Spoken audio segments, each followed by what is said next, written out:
Il y a du métal dans les billets européens. Alors, pas beaucoup certes, mais juste assez pour devenir lumineux quand on les met sous de la lumière UV et savoir que ce sont des vrais.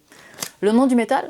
L'europium, pas mal comme nom. Il fait partie de tout un groupe d'éléments qu'on appelle les terres rares. On en retrouve aussi dans nos écrans d'ordi, nos téléphones ou bien dans les ampoules basse consommation. L'avantage de ces terres rares, c'est qu'elles ne sont pas vraiment rares, comme leur nom le laisserait entendre. L'inconvénient, c'est qu'il est rare de les trouver dans les mines dans des concentrations élevées. En fait, ces terres rares sont sans arrêt collées à d'autres éléments et il faut de longs procédés chimiques fastidieux et hyper polluants pour arriver à les séparer pour après les reconcentrer pour faire fonctionner des ampoules, des écrans, etc. Ironiquement, aujourd'hui, là où on trouve pas mal d'europium assez concentré, c'est dans les ampoules qui ne fonctionnent plus justement et qu'on jette sans les recycler. Alors c'est dommage parce qu'on a extrait l'europium tant bien que mal des mines, on l'a séparé, concentré, on l'a mis dans des ampoules et maintenant on les jette. Et il faut dire que c'est pas hyper facile de les recycler en fait. Il faut appliquer le processus de recyclage plein de fois avant d'arriver à les séparer du reste de l'ampoule. Et c'est à ce moment-là que je voudrais vous parler de l'invention de Marie Perrin.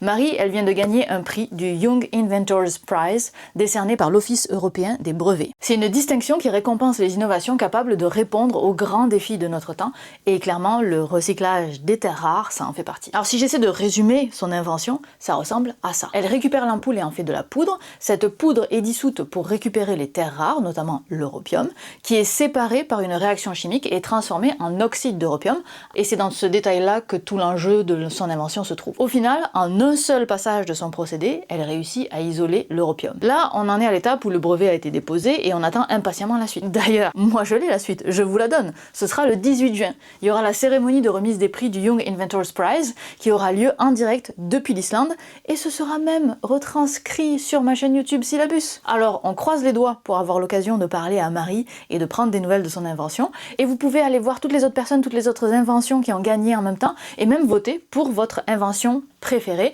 et vous pouvez voter une fois par jour. Toute la cérémonie de remise des prix et le prix du public sera révélée le 18 juin prochain dans un live sur ma chaîne YouTube Syllabus. On se donne rendez-vous ?